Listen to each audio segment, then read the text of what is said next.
All right, so we just witnessed history in boxing. The youngest undisputed champion in the four belt era, Devin Haney. He just beat George Kambosos in Australia. Dominating performance, beat him pretty much. I scored the fight 12-0. I didn't give Kambosos not one round. Uh, it was a pretty boring fight. I'll be honest with you. Not a fight I'm going to rewatch. That's just me being real. But Devin Haney did what he was supposed to do. He went over there and made it so clear that it was almost impossible for the judges to rob him. And the 2 or 3 moments that Kambosos did have, the crowd would just go crazy. So it's a good thing that he was so dominant, because if he wasn't, there was a possibility that maybe the cards would have went the other way. What do you think about the fight? The early rounds, what you're talking about, the early rounds where they were like, it was, I thought Haney was winning, but I was like, oh, that could be like swayed if with their judges, with the crowd, that could be swayed. But what I took from this fight is Kambosos is who I thought he was. Okay, so I know that it's a great win for Haney. It's kind of circumstantial, if I'm gonna be honest with you, because Kambosos had a great night against Teofimo. Teofimo had his worst night against Kambosos. Everything before that, Kambosos was just an average fighter. Maybe even sometimes I thought below average. I thought he lost to Selby. I thought he had a really life or death fight with Mickey Bay. He was never a high-level fighter. So, like, people saying, is this like the best performance by Haney? I was like, this is just what Haney was supposed to do. Now, he did look damn good in it. He boxed an excellent fight. He was it wasn't even close, never was close. I thought even Tim Bradley tried to hype up moments for Kambosos that were not, there was nothing there. He did not have a chance to fight, but he was to me a B-level fighter at best. So he shouldn't have had a moment in this fight, an opportunity in this fight to do anything. That's what I took from it. A great win for Haney as far as like notoriety and perfect timing on ESPN and all that. But I don't think Kambosos was ever a high-level fighter. I don't really ever believe that. And just because he won some belts doesn't make him all suddenly, people were saying he was pound for pound. People were putting Kambosos as pound for pound. They were like, oh, he's right there. He's like number 11 or 12. I'm telling you, I swear. This is why I asked stuff on Twitter. People think I ask stupid stuff just to cause it, to get like a stir. No. People were telling me, oh, he's 11 or 12. It's like, what the hell? He's 11 or 12? How do you go from 500 to 11 or 12? You know what kind of jump that is? No, for one win. No way. Well, the thing is, he didn't show anything that what I saw in the Teofimo fight. And you can say that was Teofimo's worst moment, which I'm not going to disagree, because I do think that all those delays, he had to stay in and around that weight, which he was already having trouble with. I thought that had an effect on him. Also, he caught COVID. That there was a lot of factors as to what Teofimo was in the ring that night. But again, I was there that night, and I saw Kambosos have really fast hands and really fast feet. And again, I'm somebody who goes to a lot of fights, so I know what's a fast fighter. So I thought he had a chance, and to be honest, I picked Kambosos just based off that. I just figured that Devin Haney will be a little bit more aggressive than he usually is, because he wants to knock out. Yeah. And it's not going to be reliant on a decision. But that wasn't the case. He came out there for his fight, and Kambosos. What surprised me is Kambosos at no point tried to adjust. At no point had a plan B. It was very, very disappointing for me. I don't think he has the ability to adjust. I'll be honest with you. I don't think he has the ability. The one thing I always said after the Teofimo fight, and I said it like lightly when it first happened, then I kind of really started going in as I watched it, was Teofimo, first of all, he fought like the dumbest strategy you could possibly fight in that fight, because he really just thought he was going to knock him out. And that's what his dad thought. And they never abandoned that. They were just like, we're going to come forward. We're going to catch him. And he almost did. I'll be honest with you. He almost did put him out. He almost did put him out. He dropped him hard. He dropped him hard. But what Kambosos got to do in that fight was react. He didn't have to create anything. He just had to react. And he got to react in that fight going backwards. In this fight, Devin Haney, in the first few rounds, was like, back and forth, right? Like the first few rounds, a little fill out. But once Devin Haney made him have to create his offense and walk past the jab and figure out the jab, he could not do that. There was no answer for it. And you knew it right away. Like from the third round, you knew this fight's over. He doesn't have an answer for it. He's not going to have an answer for it. You can see the frustration. It was a complete shutout because Kambosos is not a high-level fighter. I think we respect these bouts too much. We respect these circumstances too much, and it's just like we have to call it what we see. Campbell's not a high level fighter. Now Haney's finally gonna get the notoriety he deserves. He finally is gonna have a little bit of bargaining chips. He's gonna be able to do a few things. But the real test on that is either Ryan Garcia, Lomachenko, or Tank. Those are the real tests at 135. Kambosos was never the test. He happens to be the toughest matchup, though. I gave Haney all his credit. He was the toughest matchup of any of the guys at 135 right now. That was the toughest matchup to take because everybody else took Rolly Romero and Tago, right? So, yeah, it was, not the most competition ever to get the toughest matchup, but Haney did get the toughest matchup. Yeah, they're not his contemporaries aren't exactly fighting. No one's fighting anyone. Now I give credit Ryan versus Javier Fortuna. That's a good matchup. That's a good matchup. And one thing I will say about that is a lot of people question Ryan Garcia's chin. And listen, if there's anything Javier Fortuna can do, and that's crack. So if there's any question about that chin, we're gonna find out when they fight.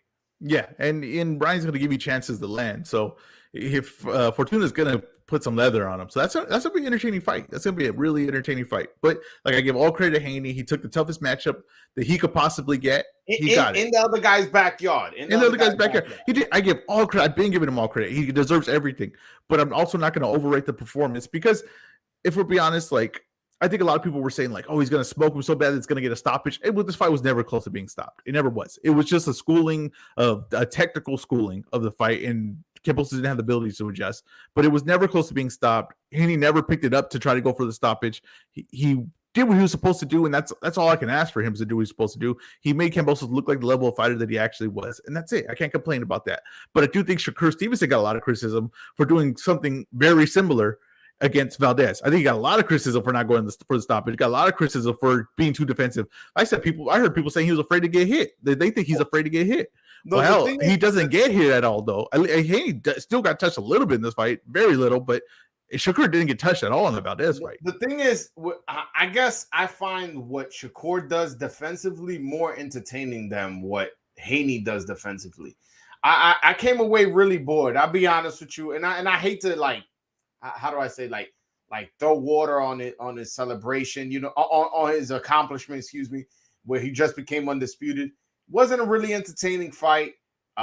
It's gonna be a hard sell for this rematch. I don't know how. I don't know how they're gonna do that. I'm just you gotta watch it right now. Like, let me predict it right now. One? Oh no, now you really gotta see the second one. No, no. Let me tell you a prediction right now. It will slowly be leaked that Kambosos was hurt in training camp. Slowly, it will be leaked that Kambosos was hurt in training camp. I mark my words, save this, clip this, because that's what's going to happen. They will say, oh, Kambosos was actually injured coming into this training camp. Bad knee, bad shoulder, bad elbow. Something was bad. And it was not the bad performance. It wasn't the bad performance. Trying to do that with Loma after he lost to T.O.? Yeah, that's of course. But they had to sell this rematch. They didn't have to sell rematch there. They had to sell this rematch. Yeah. Yeah, and to your point, the weight cut is another thing that can maybe sell, But it's one thing. I watched that fight and I'm like, Haney looks so much bigger. This dude look all flabby and like almost like not an athlete, George Kambosos. And Haney, I'm not saying he's like a big muscular guy, but you could see the muscle definition in his body. And it just looked like it was like an elite athlete versus some guy at a bar. Like, that's almost kind of how it looked. I'm telling you, like, compared to the levels, like, Haney is so far higher level than Kambosos. That's what I'm saying. Like, going into this fight, that's what I expected. I was like, this is a higher level fighter. Now, I just wanted to see if Haney could keep it consistent. And that's just a smart thing. He didn't go for the knock. He didn't go for, like, I'm going to stop this guy, because he maybe would have had a shaky moment or not. He eliminated no shaky moments. And in this fight, that might benefit him that he didn't have, that it was boring. It might benefit him that it was boring, so they don't have to do the rematch. You know what I'm saying? He might just be able to skip over it, and ESPN will do whatever the hell they want, and Top Rank's going to do whatever the hell they can to get out of this rematch clause. But that's where it might benefit him that it was boring. If he goes for the knockout, right, and the Kambosos has just a little glimmer of hope, then that rematch for sure is happening. Now he makes it at least a possibility that does it, because it was so boring and it was so one-sided, and you cannot create any really reasoning for Kambosos winning a rematch. Yeah, I just hope that this isn't a trend in Haney fights, because it looks like he's a really talented fighter. It looks like he's going to be in the sport for a while. I don't want to be doing these post-fight lives after a fight like that, man. I really don't. If he's doing it against Tank, we won't mind. I promise you. If he's doing it against Ryan or Tank at a guy at a high level, the expression I always use is a guy walking a wire isn't that entertaining unless it's over a skyscraper building. Then people are really entertained, right? If he's doing it over 10-foot ground, it's not nothing. If Haney's doing it against Tank Davis, that performance, everybody's going to be hyped. Everybody's going to be excited. If he's doing it against Ryan Garcia, he's doing it against Lomachenko, everybody will be very excited, and no one will have a problem with the boring performance. And the problem is when he does it against, Leonarez or Kambosos, and then people are like, I expect you to win this fight. My thing is, this is what I always say. There's certain guys you got to get the fuck up out of there. If they not in your class, you got to knock them out. That's the way I've always looked at boxing. He doesn't have that kind of power, though. He can't do. Him and Shakur are not going to be getting people out of there. Like, that's just not going to happen. They're going to just be outboxing him. Jeez, man. Boxing may not be in a good space, man. Why? Think about it. Like, if you talk about how we in the golden era. Yeah, you just turned it. You flipped it off one Haney performance. I may just flip it, man. I just flip it. Nah, but look, this is somebody said this is probably the easiest undisputed in history. Yeah, it definitely is. It was I would phrase it it was the worst run for undisputed of all time. I mean, I'm gonna be honest with you. I think there's only one other guy in the 4-bout era that just had to win one fight to become undisputed. That was Jermaine Taylor, but he beat Bernard Hopkins. And right? He beat him twice, right? He did beat him twice. And yeah, I just got an argument with J-Bro on this because he was like, he can't be, he has to be in the back because he only beat one guy. I was like, yeah, but the one guy he beat is probably better than the one guy that everyone else beat to be undisputed, right? The best Bernard Hopkins at 160 pounds. Okay, so yeah. And Bernard Hopkins coming off 20 defenses and being the first undisputed in the 4-bout era period. Yeah, so, and then if you want to use Bernard Hopkins' age, he goes on to fight elite for 10 more years into his 50s. Okay, so we can't say, oh, well, he was past his prime there. He fights 10 more years. He fights 10 more years at a high level. Past his prime. And to be honest, a lot of people try to make it seem like. And I want to say this right now. I'm not a Hopkins hater. I have one signed thing. That's Bernard Hopkins glove. That's the only thing I have signed ever by an athlete. That's my favorite boxer in the world. I was gonna say that's your all-time favorite. That's my all-time favorite. That's my all-time favorite. So I'm not being biased here. Yeah, I mean, I no wonder you found this fight entertaining then. I admire a good performance. I admire. No. I'm joking. No, but I wasn't. I'm gonna stop doing that because I really don't want to mess up his moment. It wasn't an entertaining fight. I'll be there with you. It wasn't. But one thing I will say is Devin Haney is in an argument for having the best jab in boxing. Yes, he is.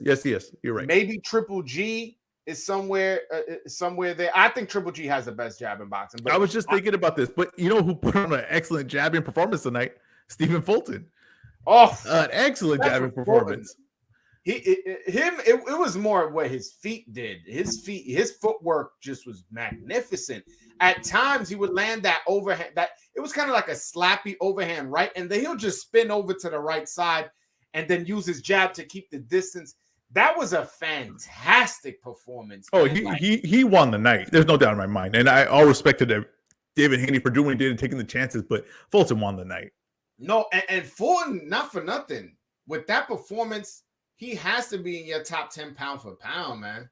He was already there for me, but yeah, he's like top 5 now. He's like top 6, top 5. Yeah, he moved up, man. Listen, his run of fights, of quality fighters, and then if you look at his whole record, he's been fighting undefeated guys from the beginning. Undefeated. I think he's fought half of his fights against undefeated guys, or something like that, or something close to it. And when he fought Leo, right? When he was supposed to fight Leo, he got COVID.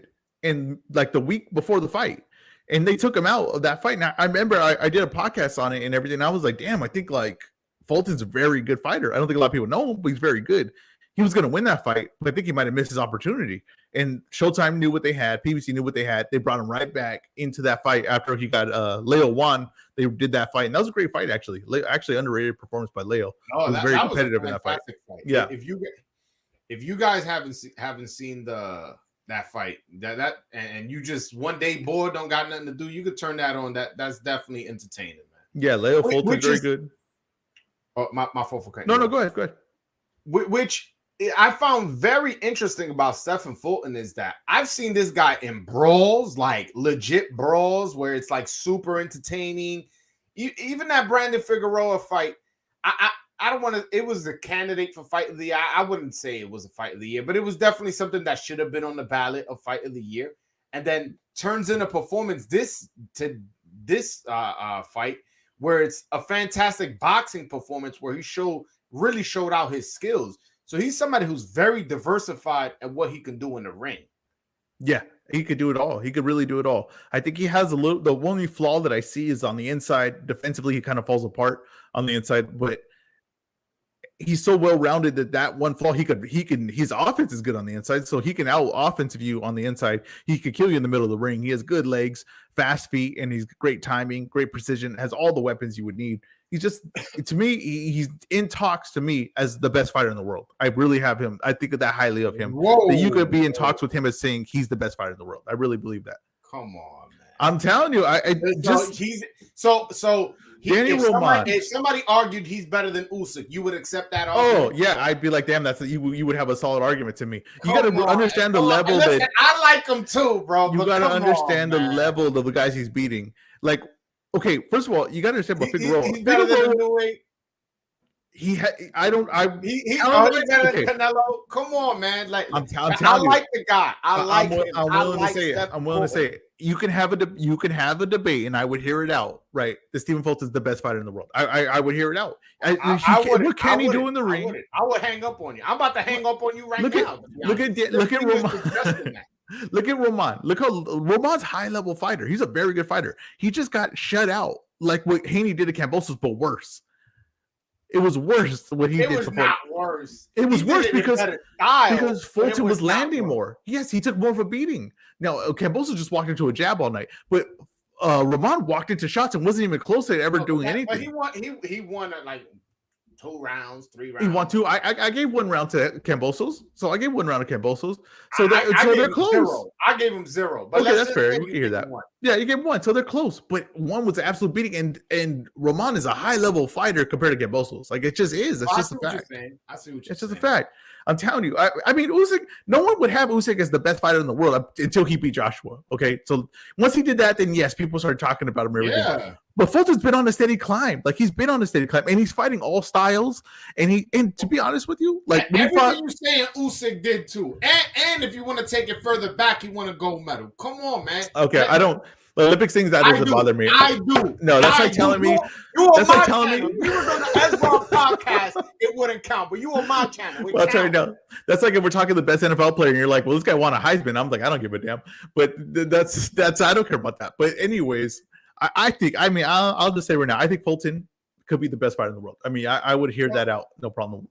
More. So you think he's? So I'm assuming he's definitely in your top 5. Yeah, he's probably 6 or 5 right now. But remember, I do a resume ranking, so that's a little different. Yeah. But he's right there battling with Jermell on who's 5 or 6. Okay, all right. Hey, man, I'm all for it because I actually do like Stephen Fulton. I actually do think he's a really good fighter. I think he's good for the sport.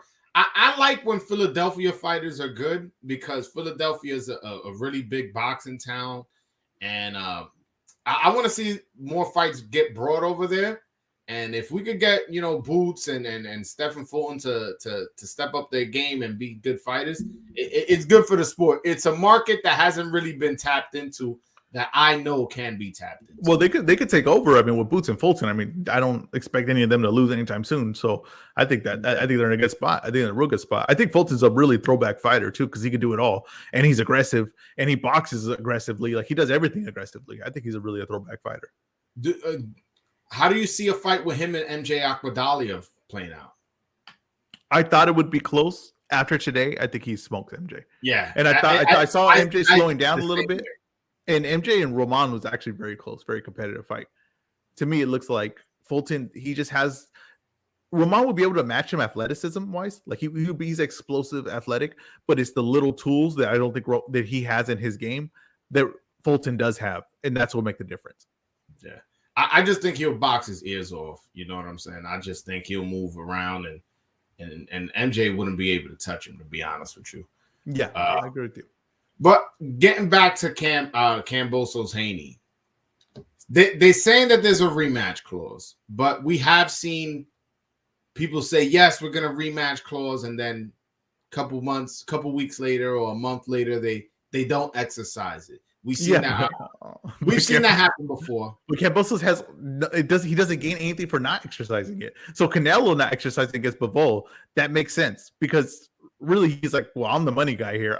If I could fight Triple G and make more money, why the hell would I go fight Bivol and go up and wait and take that chance right away? Why would he do that? But Kambosos, right. You're getting a shot undisputed in your hometown against a guy who's not a puncher. And it's your biggest payday. And even if there's something in there where it's like they can knock down your pay a little bit, it's still going to be your biggest payday. So if DiBella put that in for a reason, right? Lou DiBella and Kambosos put that in for a reason because they want to get paid. What are they going to do? So unless ESPN's just going to pay them to do nothing, which I don't get why they would do that either, but maybe that would benefit them. Maybe Bob Aaron might send some goons to Australia or something. Maybe it's going to take some creative ways to get the hell out of this rematch clause because everybody's like, it's not going to happen. Why the hell would Kambosos do it? Even in this fight, right? Was it as that bad of a beating? Like that. Is it that bad of a beating? He's like, I can't go through that again. No, you're just gonna get jabbed around for 12 rounds. It's fine. He could go in there 5 rounds and then throw in the towel. No mas it. I to be honest, I don't even see what he can do differently. I just feel like because he had 12 rounds to adjust to the same exact move the whole time. It was jabbing, and at times he was just following Kambosos.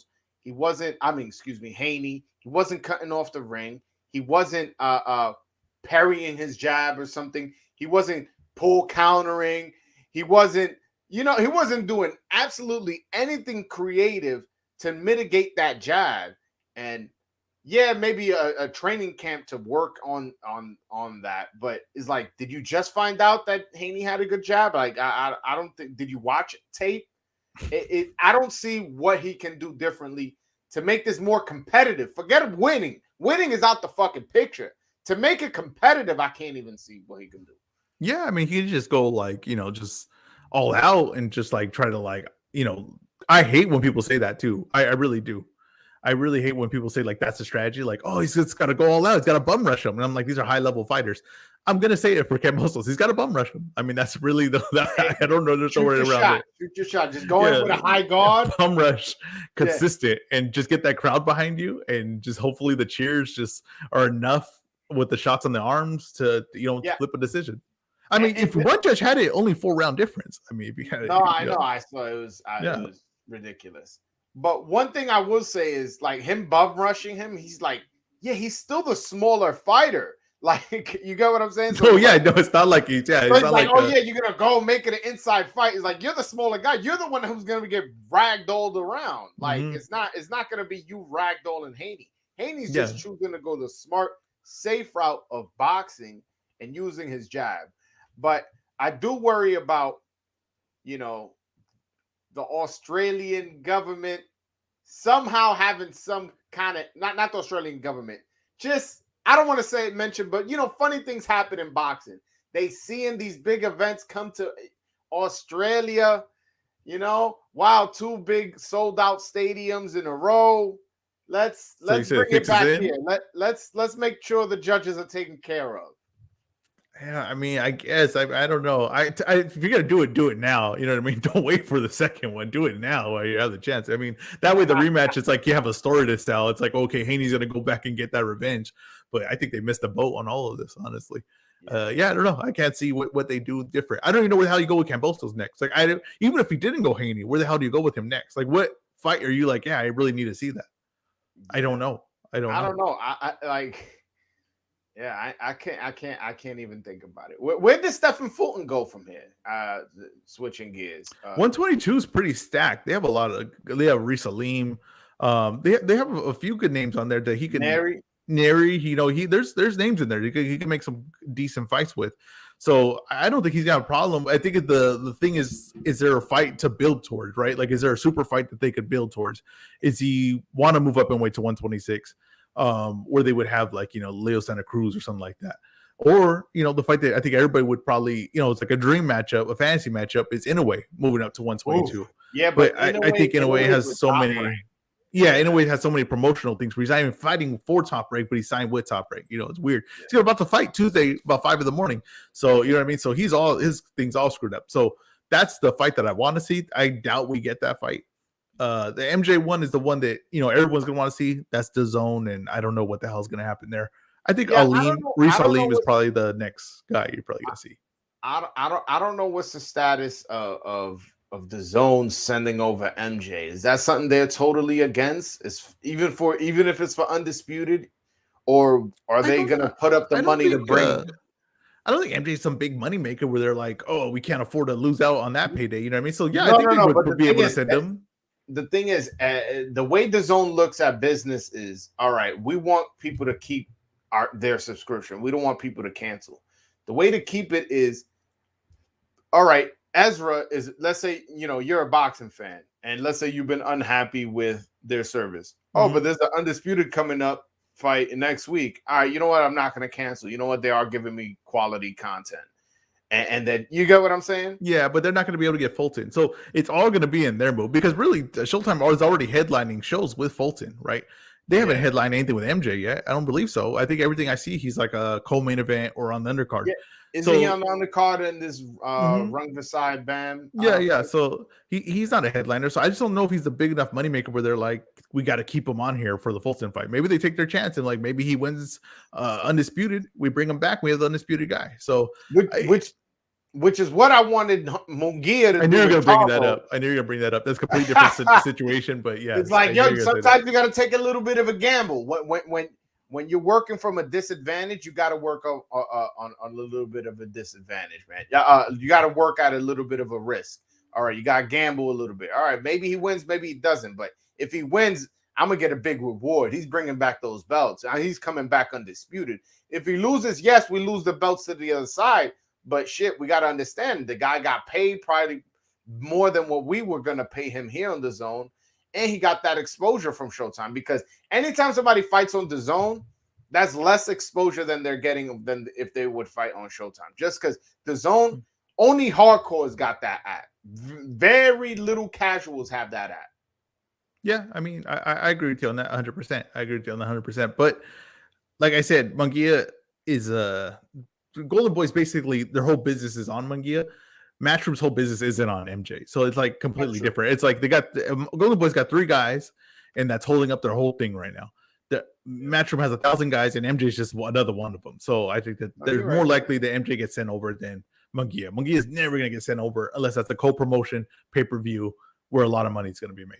Speaking of the zone, did you see that Joe Cordina knockout of Kenichi Ogawa for the 130-pound IBF title?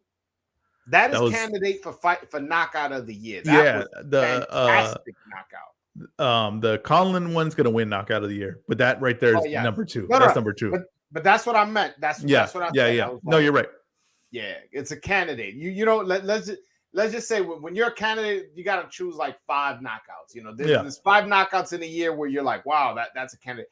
That one is, as of right now, is definitely a candidate. Yeah, I don't see anything beating Lee Wood knocking Mick Conlon for needing a knockout in the last round, literally out the ring. Yeah, that was like that was a 3-point shot at the buzzer to win the game. Like that's really what that was. You don't get a lot of that in boxing. So no, but when you add on top of it that he knocks him out cold out the ring, that's insane. But that knockout was insane. And it's funny because I had picked Ogawa to win by a right hand because I knew they were both going to look for the right hand. Yeah. But I didn't think, if you watch Cordina, like he's never really showed like that much power, like that insane power that he showed today. But he just landed it perfect. Pinpoint, guy moved into it, and it was over at that point. I thought Ogawa was fighting a good fight. Yeah, it was good. Yeah. It's just check left hook. Sharp. Yeah, I felt like he was very sharp. He was giving Cordina some trouble. Obviously, Cordina was having his moments. But I like more what Ogawa was doing, and then I don't know, we just boom, just caught him. Perfect shot. That was amazing, and it was an explosive shot too. That's what really impressed me. It was kind of like just came out of nowhere. He was just kind of like they were both kind of like in their stance. Ogawa with his left hand down, and he just threw a right hand over that hand, and then boom, just knocked him out. And the referee counting. Come on, bro. That dude. Oh, yeah, he was counting. He was counting. Like, what are we doing, man? On the top break undercard, I don't know if you saw it, was Junior Fa. He got knocked out cold by Brown, and his whole half of his body was operating differently than the other half of the body. Like the one body was trying to get up, the other side was trying to swim. And then he got up though from that knockdown. I was like, oh my God, he got up. And he should have been stopped out, but the ref was like, "You're Australian," or wherever we're at right now. So that's what we're supposed to, like, get the count for him. All right, hold on. I gotta introduce the best boxing journalist from BoxingScene.com. He's also the vice president of the Boxing Writers Association. Jake Donovan, how you doing, my brother? What's up, Joel? Thanks for having me on, man. Yeah, what a night. What a night. What a night, man. Give me your breakdown as to what you saw in the Haney Kambosos fight, as well as how do you think the rematch plays out? All right, for the latter, I hope it doesn't. Hey, you preaching to the choir. We both said the same thing. Yeah, we don't need to say that again. So look, I respect the fact that Devin said that George gave him that shot. He's being nice, but we all saw the same thing. It was a masterclass performance by Devin. I think a lot of us, we probably would have liked to see him step it up a little bit more. I thought he really could have, put his foot on the gas and broke him down and knocked him out. But I'm not gonna say he played it safe, but he pretty much gave a vintage Devin Haney performance. This is just what he does, man. He makes you miss, he makes you pay, and he was content to do that for 12 rounds. That's always going to be the blueprint. When Bill is in the corner. So, credit to Devin Haney, man. 23 years old, the youngest ever undisputed champion in the 4-belt era, the first undisputed lightweight champ since Whitaker more than 30 years ago. So that's a hell of an achievement for what is probably the best division in boxing. Wait a minute. Wasn't Teofimo and Kambosos undisputed? Do not get me started. I did a thing on this. I looked it up on Wikipedia and they said no. So I followed Wikipedia and I was like, all right, Wikipedia said no. Then what the hell am I going to say? You cannot be undisputed if there is a dispute. Devin Haney always had that dispute. So now it's undisputed. Even Tank, undisputed. Yeah, Tank can claim he's the biggest star, which he is, but he cannot dispute Devin Haney's undisputed championship. Okay, all right. No, I was just teasing you. I know you were, man. But what did you make of Stephen Fulton's performance? That guy looked absolutely amazing. Boxed beautifully. You got something to say? No. All right. Boxed beautifully. I was expecting this fight to be a war, to be honest with you, and especially coming off that fight with Brandon Figueroa. Yeah. This fight was totally different, and he fought a totally different fight. Looked like a totally new fighter. What did you make of his performance? Stephen Fulton is like one of the most adaptable fighters in the game. I mean, he showed in the Brandon Figueroa fight. He's usually never in a fight of the year, contender because he's so dominant. But he went to there showing, he knew Brandon was going to want to drag him into war. He engaged in the war, and that was actually my pick for fight of the year, even more so over than Wilder Fury Wilder 3 last year. But here he went back to, again, like Devin Haney. We saw vintage Devin Haney tonight. We saw vintage Stephen Fulton, man. I went into the Haney Kambosos fight thinking, okay, if Haney gives the type of performance, like maybe we're going to start thinking pound for pound. We really have to start thinking that about Stephen Fulton. Danny Roman was a round or two away from still being the unified champ at 122. He came that close to beating MJ. A lot of people thought he beat MJ. And Stephen Fulton made it look easy tonight. I thought that. Yeah. I thought Roman won. What I liked about, a lot of people did. But what I liked about Fulton, even going into this fight, he kind of came in with the chip on his shoulder. He laid it down during, fight week, during the press conference. He believes he's a star. He wants to see PBC do more for him. And, performances like that, they got no choice. I already think he is a priority, but this is the platform. Philly's not the greatest boxing market, but maybe you find that at home. Maybe you start building him up at Barclays Center, now that they have that relationship back. You need to, build this guy as your next superstar. Jake, is there a fight to build up to, right? So I'm thinking like a Risa Leem, but there's not really a, big name. Is 126 really the big spot for him as far as like a Leo Santa Cruz or something like that? That's a good question. That's even if I know Leo is supposed to fight Lee Wood. That's if he sticks around at 126, but that could even be his last fight. We don't know how long Leo's going to be around. He's been around forever. So if Fulton is in kind of that tough shape, he needs to fight Akhmadaliev. So I know Akhmadaliev has Ronnie Rios coming up, I believe. And then that's his mandatory. And then hopefully he can get away with not doing another mandatory right after that. And they let them fight for that undisputed. Ahmed Ali, if he's with, he fights on DAZN, but his manager is Vadim Kornilov, who does business with everyone. He was responsible for bringing Radzab Butayev over to PBC. He wound up fighting Jamal James and then Stanionis. But Vadim is one of those guys. He'll do business with ESPN, with PBC, with DAZN. So that's actually a makeable fight. That is his best option. I know they talked about too doing the rematch with Brandon Figueroa, which would probably take place at 126. I believe Brandon's fighting on July 9th. I'm not sure if he's fighting Carlos Castro or if they're just going to be both going to be on the card in separate fights.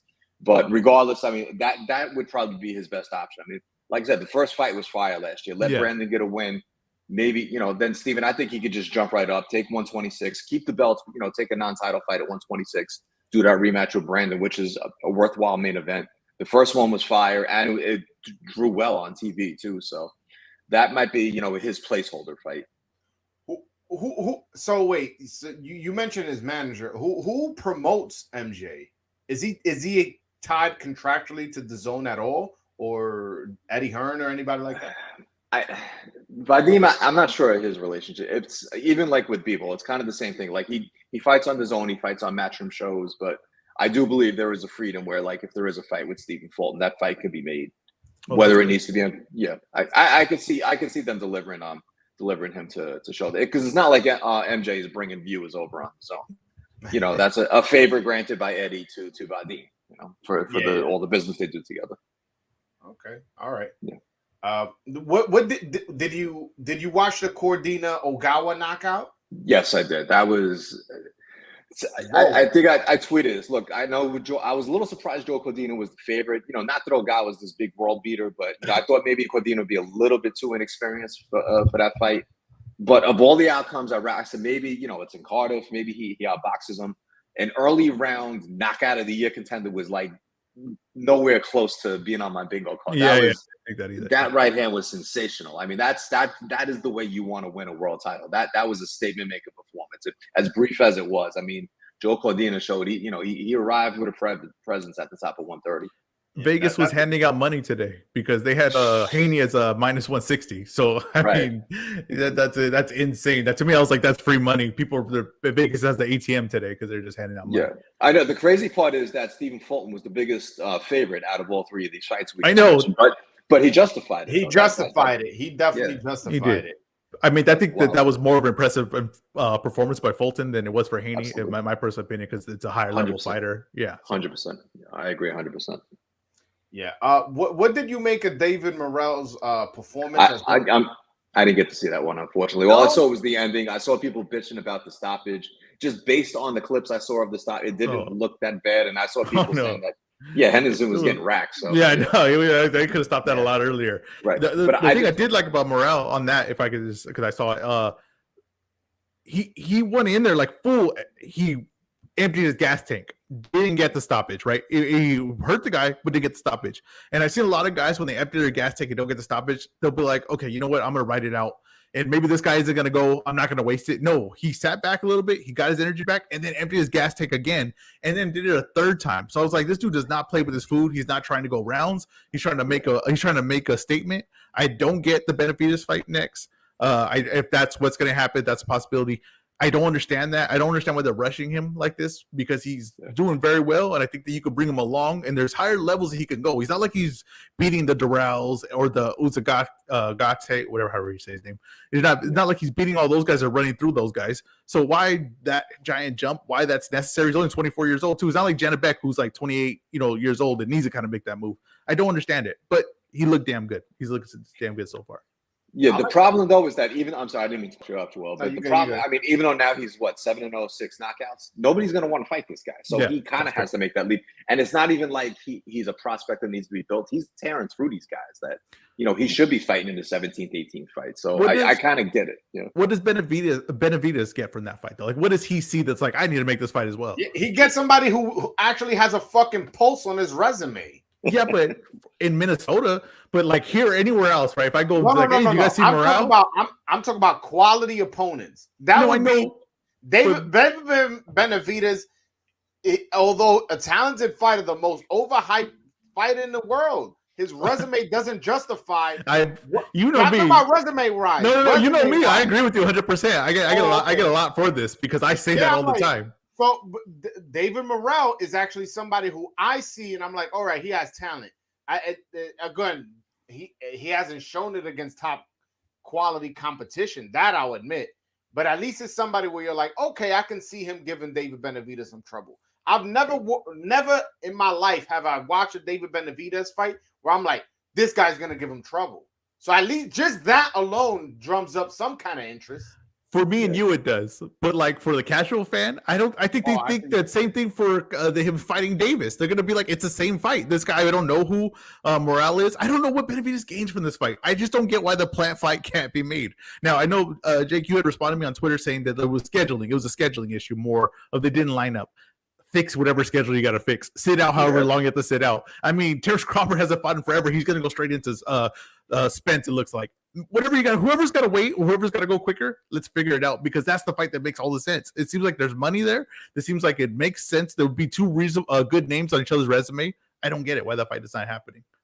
Yeah, I mean, that's the obvious. Well, the weird thing, though, is that even if David Benavidez wound up fighting Caleb Plant, that leaves Jamal Charlo and David Morrell both without a fight. They both fight under Ronnie Shields. They're not going to fight each other. Jamal's actually very big on David Morrell, and he thinks that he smokes David Benavidez. He told me that yesterday, personally. Okay. Well, I guess Friday, yeah. So, but the problem, that is the problem, though. I thought that Plant and Morrell were going to fight in July. They were even talking about bringing it to Nashville at one point, although that got scratched, but July is now August. August might even become September. It's like the later it takes to get Caleb back in the ring, whether it's Anthony Durrell or not. Yeah. Right. He's almost out of it. And he's still going to want to feel like the A side. He's coming off the Canelo loss, but he's not going to want to go in there feeling like the opponent. He's not going to allow PBC to treat him that way too. So, that's the other issue. I think those things are ridiculous. Go ahead. Yeah, boxing politics. Sometimes I'm like, damn, man, like that fight made so much sense when they both had a title. That the fact that it didn't happen was an absolute disgrace. And then now that neither fighter has an obvious fight, it's not like Caleb Plant was like, well, he's already deep in negotiations with Charlo, or Benavidez is deep in negotiations with Bivol, or something like that. There's no obvious opponent for each of them.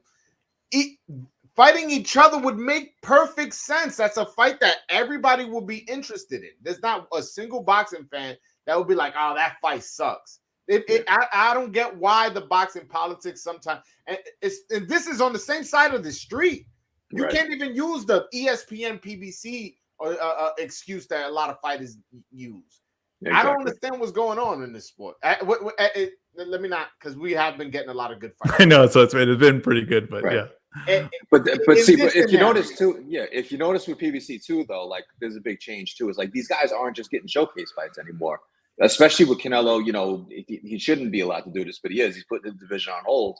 If you notice with PBC, they're telling these guys, you're fighting this guy or you're not going to fight. So that's the other situation that Caleb runs into. I mean, granted, I do believe he wants to fight Anthony Durrell. I don't know if Durrell is having second thoughts about it, but I don't think if Al tells Caleb, you're going to sit out till November and you're going to fight David Benavidez, I don't think he's going to, he's going to feel a certain kind of way about that. And if he doesn't take it, then Al's going to be like, well, you're not fighting until 2023 then at that point. Yeah. Really? Damn, that's how they doing business? Well, I mean, because you only have so many dates. It's like I said, boxing's on this hot run. Showtime's on this hot run because they're putting on quality fights, week after week. I mean, Benavidez Lemieux was a stinker. Charlo Selesky isn't the greatest fight either. But I shouldn't say stinker. It was a bad matchup from the beginning, and Benavidez. Mismatch. That's what I meant. Right, exactly. Yeah, that was a mismatch. Charlo Selesky is a mismatch on paper. They're not going to keep loading the schedule up with fights like that. Jay, can I ask you a question? Why was Selecki chose? Now, I know it was last minute. I know they wanted Munguia. Why wasn't it Lara? Why wasn't it Adames? I've had this argument with just people on Twitter. I don't want to say names, but I've had this argument on Twitter. So what was the story there? I keep asking about Adames, and especially Joel confirmed that, Adames was never – I don't know if Adames was just never offered the fight or his people were offered the fight and they just never told him. Yeah. Right. That is often the case where a fighter wants it, he just doesn't get that information. So there's some disconnect there. I don't know if it was a panic move. I always felt like once they found out the Munguia fight wasn't going to happen, you could have just said Charlo's fighting June 18th, which I thought was supposed to be the original plan. Showtime could have said Charlo's fighting on the Juneteenth card in Houston. Opponent to be determined. I mean, even with Selesky, they didn't even put his damn picture on there. No, they did it. It's still a silhouette on the poster. Yeah, but and I could Google that right now and put it on something. Like I could put that in my back image right now. It'll take 5 minutes. I'll tell you right now. I I have a interview clip coming out in a couple of not tomorrow. So it'll be on, I guess, Sunday. It'll be Monday. It'll come out where Carlos Adames tells me on video that he never got an offer and that he was willing to take that fight. And and also I spoke to his manager as well. That he told me that was not the case. They never got an offer. Right. You know what I'm saying? And also, even if let's just say you want to say his manager was lying to me, let's just say, why wouldn't he take that fight? It's a title fight. Yeah, like, who's Thomas gonna fight now? And they're working up their rankings to fight Charlo. So yeah, they're trying to be fighting number 2. Now he's ranked number 1, but at the time he was ranked number 2.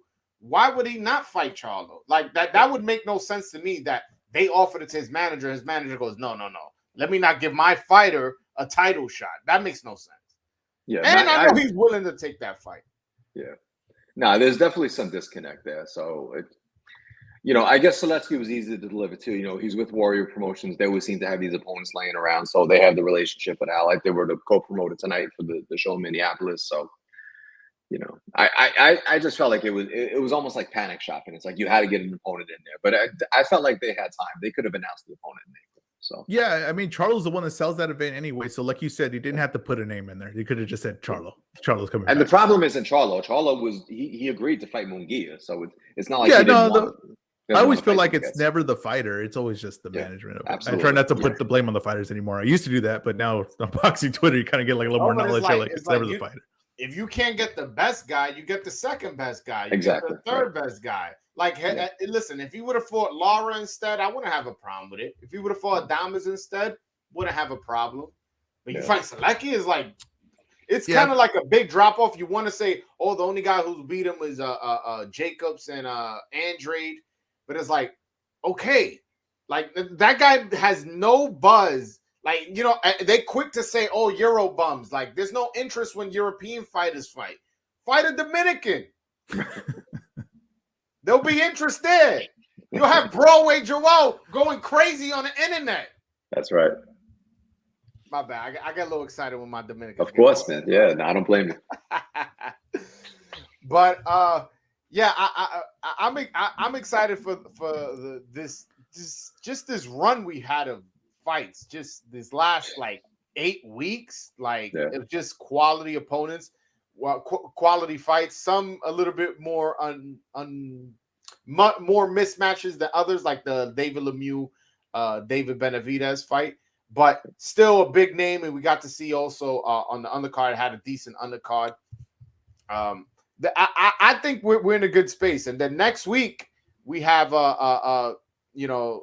Ezra's favorite fighter, Edgar Berlanga. Don't put that on me. I'm a Janabek. What is it you always say about betting on him? What is you bet on him every week because he's gonna lose. So you keep riding it. You just keep riding it, and he will pay you off. You just bet the opponent every time, and it's probably gonna be Angulo. Honestly, I really could see him losing this fight. You just keep betting it, keep raising it, and eventually it'll pay off. He's one of those guys. You just bet against him every time he goes up. You know what's interesting? I actually looked. I'm not going to go to this fight, but I looked at the tickets, and there's a lot of tickets available, which surprised me. Yeah. And Xander Zayas, he pulled out the fight, right? Did he? Yeah, he's not going to fight. He's not on the card anymore. Yeah, he's not on the card anymore.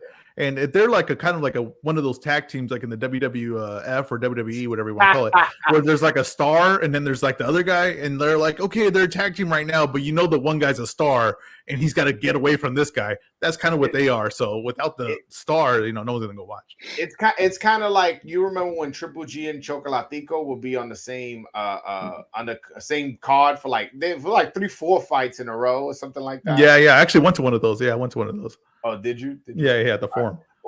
Jake, what do you think of Henry LeBron, the Puerto Rican 130-pounder? I'm really high on him. I like him. I think he's going to be a force to be reckoned with.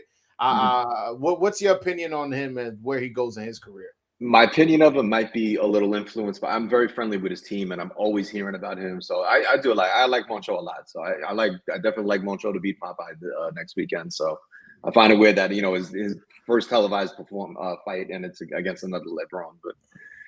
But no, to me, what impressed me in his last performance was how quick his feet were. Yeah. And he's just a smooth cat. Like, I don't know. I've never seen a Puerto Rican fight like that. Right. Like, he's just very smooth with his feet, and he has really quick hands. I try to put Ezra on. He's gonna see him for the first time next week. Yeah, I'm really hyped about this guy because I told you I don't watch any. If you don't have my attention, I watch about 8 hours of boxing every Saturday. If I don't know you, that's your fault. It's not my fault. I'm done taking the blame for not knowing you anymore. So you told me about Henry LeBron. I know him. I like the Lakers. I like that LeBron. So hopefully this guy lives up to that kind of hype. Yeah. Henry LeBron. Yeah, but I think with the environment next week too, that's going to bring his game to another level as well. Yeah. So I don't think he's just going to settle for boxing, not in front of that crowd, assuming that the crowd does fill up at that point. For sure. Anything stand out to you on that ESPN undercard? Because I didn't watch it. No, like I said, it should just be a festive atmosphere. I wasn't really blown away by a lot of the undercard. Xander, having to pull out because he's sick, that was a huge. I felt so bad because he was actually with Kambosos in Australia. He went from San Antonio for the when Tego fought Garcia because they're all part of the same camp. They all went together straight to Australia. He was out there the whole time. Comes home, gets sick, and now he's never gotten a fight on this weekend. The eve of the Puerto Rican Day Parade. He's fought at MSG several times. Including his last I think 2 or 3 fights, but he was looking forward to this weekend more so than ever. And now he's out of it. So I felt bad for him. It's like a lot of people were mocking his video. Those were genuine tears, man. You got to remember, he's 19 years old, man. This means the world to him. So. It may be a blessing in disguise in the sense that the next time he'll fight on the Puerto Rican Day Parade, he'll be the headliner. I was about to say that. Yeah, I don't think Belanga's going to get this weekend every year. So because eventually he's going to have to, he's going to have to go somewhere in his career. So. But what did you make of Edgar Berlanga drop off? Like I don't like. I always was like very cautious as to who he was just because he was getting all these first round knockouts. But one thing I always knew, just because I'm from New York and the streets talk, is that he has very fast hands and the power's legit. It's not just he's fighting bums and he's just knocking them down. No, but it's just like he went from having he needs to work on his skills to this guy looks like he doesn't know what the hell he's doing in the ring. What happened? Is there any insight as to what happened in his last fight that he looked so bad? The most obvious takeaway I got from his last fight, there were just way too many voices in his corner. I mean, it was Andre Rozier. I believe Kate Karoma was in the corner, right? His father was in the corner. And all 3 of them just seemed to be given like 3 different instructions. And it was just, I'm not going to necessarily blame that, but it just seemed like he didn't know who he was in the ring that night. Even when he went the distance for the first time against Damon Nicholson, I thought he looked great in that fight. He dropped him 4 times. Yeah, he went the rounds, but that was a good thing for him. So he could have easily went back to his knockout streak. You can give him the alibi that he hurt himself in the when he got dropped in that fight on the Fury Wilder 3 undercard. But I don't Marcelo Caceres, right? That was the Argentinian fighter. Yeah. So, but I mean, that last fight was just a stinker, though. I know. So he's been in Puerto Rico this whole time. He wasn't even with Andre Rozier for this camp. He was with Kay Karoma and Juan De Leon is also the assistant trainer. And obviously his father's going to be in the corner. So I think with a full camp with those guys and just hearing those voices, I think that should set him straight for this fight. I'm not going to say he's going to tear through Alexis Angulo. If he's able to do even better than what David Benavidez was able to do a couple of years ago, that's the statement that he needs to make. So. And again, going back to the environment of this weekend, there's no way he can disappoint. That's going to be a career killer if he does. Yeah, I think that's upset alert on that one, guys. So I'm going to tell you right now, upset alert on that one. You pick. I'm not picking it yet. I'm going to study it. I'm going to do my podcast this Thursday. I'll make a pick, but I'm telling you, I'm leaning heavy that way. My criticism for what happened to him in his career, he started fighting actual bodies. You know what I mean? And then once he started fighting actual guys, he kind of started struggling, I think, a little bit. And I don't expect him to turn it around. I'll be honest with you. I don't see the skill level there. I don't see the thing. I don't know why he stopped crushing cans. I don't know why they thought, let's get away from that. Let's build an actual career here when they had a great thing with crushing cans. He was already main eventing. He was already having good gates. Just keep him crushing cans as long as you can until he get Jeff Lacey situation and he has to fight someone actually for real. But why would you stop that to try to build an actual career here? No, come on. That you're being unfair because I don't think he ever looked as bad that he did in his last fight where he wasn't eligible to step up into that kind of competition because what's his name? Steve Steve Rose. Steve Rose. That guy wasn't, he wasn't like, oh my God, like they really stepped this guy up to the point where, wow. No, it's but I knew it though. But I knew I was like, Steve Rose is a little too crafty for him. He needed. Steve Rose is 160 pounds. I know, but he was just a little too. He was a little too crafty for him. I never was high on him. I always thought he looked shaky. I was like, he has this power. Hopefully, this power is some elite power that could really get him out of some situation. Well, we'll see it. We're going to see because as it goes up, right? The power is legit if you can land it, right? I don't really see that. I don't see that for him. I don't see that for his. I think it's like I said. You guys said the Puerto Rican Day parade, whatever Puerto Rican Day next year is going to be Xander. I 100% believe that because I don't think that Berlanga makes it to that point as an undefeated fighter. Honestly, my thing with Berlanga is not necessarily his ability. I feel like he has the ability. And as far as his skills, I don't know what to make of it, but I think it's more of he don't know who he is. I feel like he doesn't know. Like, am I that killer that just comes out and knocks people out in the first round? Am I a crafty boxer who moves around and uses a slick defense?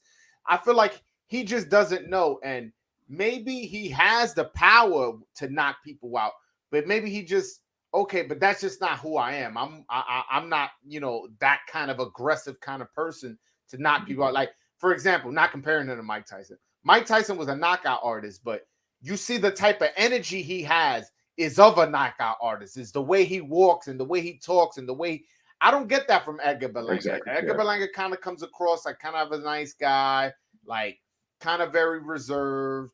And like I just think he needs to figure out who he is as a man and in the ring, and then everything else will fall in place. But I'm not going to throw him away just yet. But I have heard that his chin is questionable. I've seen him dropped in the amateurs. We've seen him dropped against Caceres. There's other things I can't say on camera. But point is, his chin has been a question since the amateurs, and that is something I do watch out for.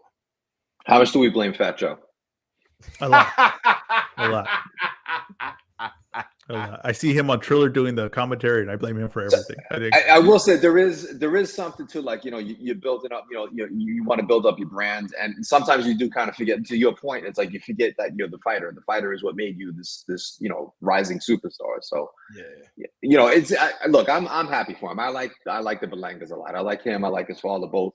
So I'm happy that he's getting all the success. I do believe that outside influence is starting to affect him in the ring, though. In addition to, like I said, that last fight, he just didn't know what style he wanted to go forward with in that last fight. So I think we'll see the difference now that he had the full training camp with these trainers, not like part-time with Andre, part-time with Kay, part-time with his dad. So it was like a constant presence in the training camp this time. So at one point in his last fight, he literally threw an overhand right and like his armpit hit rolls. I'm like, bro, like, did you have an amateur career? This is your first fight? Is this your pro debut? Like, what the hell was that? And I was at that fight. Literally, people were walking out in the 7th round.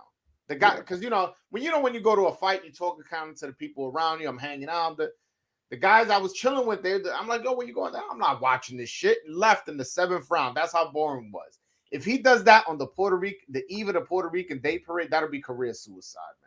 Do you remember? You remember Joe Messi? You guys remember Joe Messi, the heavyweight? Joe Messi. Yeah. Joe Messi should have had Joe Messi career. He should have had Joe Messi being local town heroes, the next tough guy up. He should have just kept beating those guys. There was no problem with it. I don't understand. And Bob Arum is usually pretty quick to catch stuff like this. He'll ride that out the long as he can, and he did it. It was one of the biggest blunders that Top Ranks made, and they made some good ones this year. So I'm going to give them the credit where they had some screw ups. That's one of their biggest screw ups. Okay, but when you saw the fight, let's ignore the first round knockouts. The fight with Damon Nicholson, the fight with Caceres. What in those fights made you think that he needs to stay fighting cans? Because the reason why I say that is because that was a good gimmick they had beyond what his skills are. But his skill level isn't that great. Like every time you saw him go up, he was diminishing, right? Whether he was winning them or winning all the rounds, it was a diminishment. And now what he's having now, you're saying he's second guessing himself. Because what he was doing, he believed. Now he's actually facing real competition. He's doubting himself. So now he's trying to figure out, what am I actually good at in this ring anymore? If I'm not knocking him out in the first round, if my power's not doing what it used to do, what am I actually good at in this ring? And now he's trying to figure himself out that's a usually that to me is a point of you're going south. Before you made it, you still trying to figure yourself out. You don't even really know your style anymore. That's what usually the sign is to me. In your opinion, is he salvageable? No, I don't think so.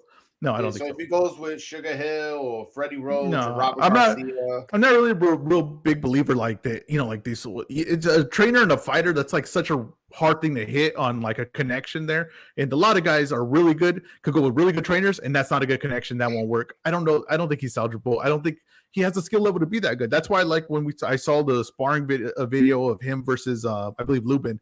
To me, I've seen guys spar before where they're having like.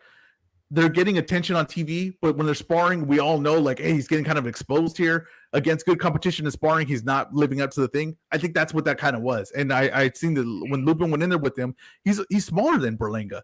Why would they put Lubin in with Berlanga? Because they knew that he was not at his level. They knew that guy cannot keep up with Lubin. And that's why they did that. They would never do that. They would never put two big different in like that unless the one guy, the smaller guy, is a lot better than the big guy. And that's what they did. That's what that was a sign of. I didn't even need to see him drop him. As soon as I seen him sparring, I was like, oh, they don't respect this guy. They don't think that he's a high-level fighter. I don't know, man. This is way too much Boricua slander for me to be honest. I'm feeling uneasy, man. I don't know.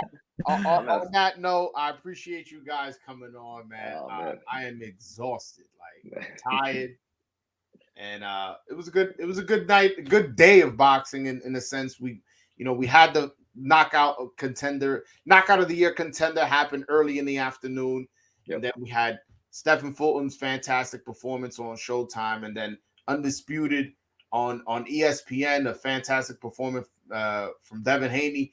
Not exciting, to be honest, but definitely a historic moment in his career. So we had a good day of boxing, and I'm very, very happy with just how everything played out. And I'm excited to see what's next for each of their career. Also, before I end this, Shakur Stevenson tweeted out that he's willing to go to England to fight Cordina. Is there any possibility of that, since Cordina's with Eddie Hearn and Shakur's with Bob Arum? They'll figure it out. They'll figure it out. We're getting Michaela Mayer and Alicia Baumgartner. So yeah, but those belts. No disrespect to the ladies, those belts don't have as much monetary value as a IBF 130-pounder, 30-pound belt would have for Eddie Hearn. Because he could keep him in the UK and make that local money while you'll make a big chunk of money against Shakur, but most likely you're going to lose that fight. So I don't think it's a gamble worth happening. Let me say this. Yeah, I'm not expecting it to happen next. I do believe if there's any sort of dialogue, I absolutely believe Shakur will go to Wales to fight him. That was my point. But we know he's going to fight Conceição next, so it doesn't matter. Yes, Conceição, who will be fighting his WBC mandatory in Conceição. Anything you want to ask Jake before we go, Ezra? No, it's just it's nice to officially meet you, Jake. Yeah, absolutely. It was fun to be on this chat with you guys. Absolutely. Yeah. And so we got to do it all again. Podcast, guys. Ezra podcast in the back. Yeah. Oh, hold on. Yeah, let me screen share.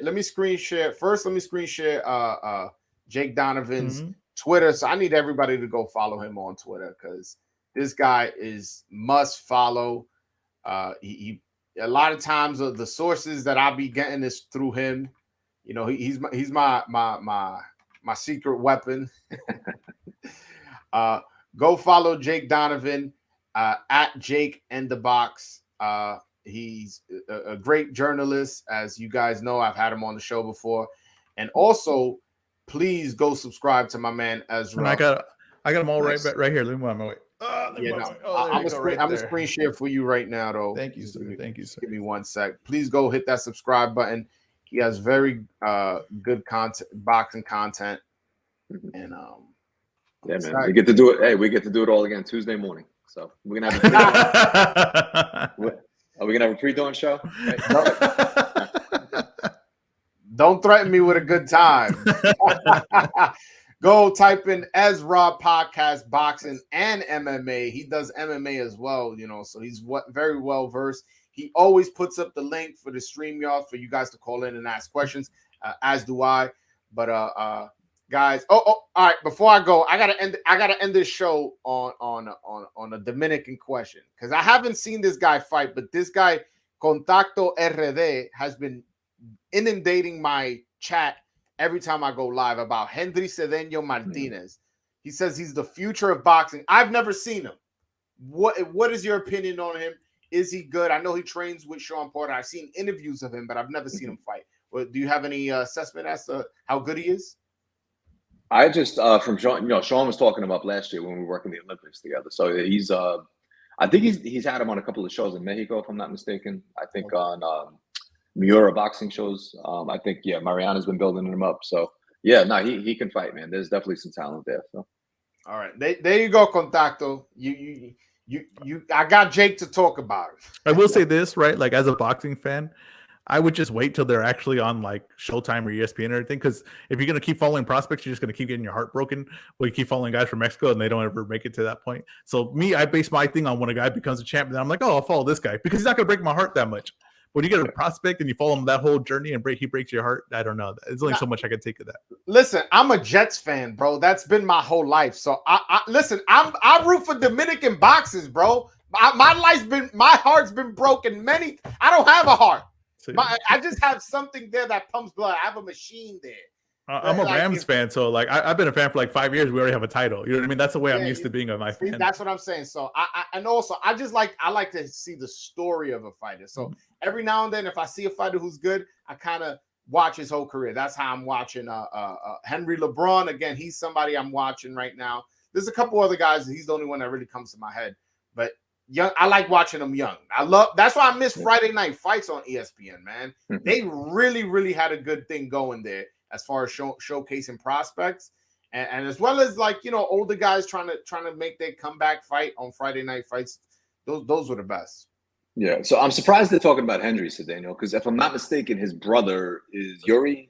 Eldy Cedeño, who was an Olympian. In the Olympics. That's what Sean and I were talking about because we saw him and he was telling me I had to keep it on the down low at the time, but he and Kenny had signed his brother at the time. So, but I think he's going to be even better once he goes pro. Yeah, Eldy Cedeño. If you see that fight against Kiesniak, he came really, really close to beating him. That was a really good fight. Yeah, I thought he lost. Listen, I'm not going to be biased. I thought he legitimately lost. Yeah, but he came damn close. Yeah. I thought it was a really, really close fight, and Kiesniak definitely left sore. Like, he definitely felt punches that day. I was actually, it's funny you mentioned, I was actually telling my father to sign him. Yeah. My father was like, oh, he's thinking, I'm like, sign this kid. He's like, I don't want to sign Dominicans. Break your heart. Yeah, man. I was like, all right, I get it. But all right, guys, I've been holding you guys too long. I know both of you guys are tired. Maybe not Ezra. Ezra's in the West Coast, but I'm fine, man. I had a nap before. There was a fight on the card. I'm like, fuck it, I'm not writing it. I'm just gonna take a nap. And then it was like 30 minutes. And I was rejuvenated once ESPN went on there. Yeah, man. Neither of you guys have a newborn at home, so that's not true. I have a 5-month-old newborn, but yes. All right. I lived that life, and I got 2 dogs. So. But all right, guys, I appreciate you guys coming on. We'll do this again. I'll set it up more, a little bit more. But again, great night of boxing today. Great night. All right, guys. Until next time. A lot more to come. See you guys. Thanks, man. Peace. All right.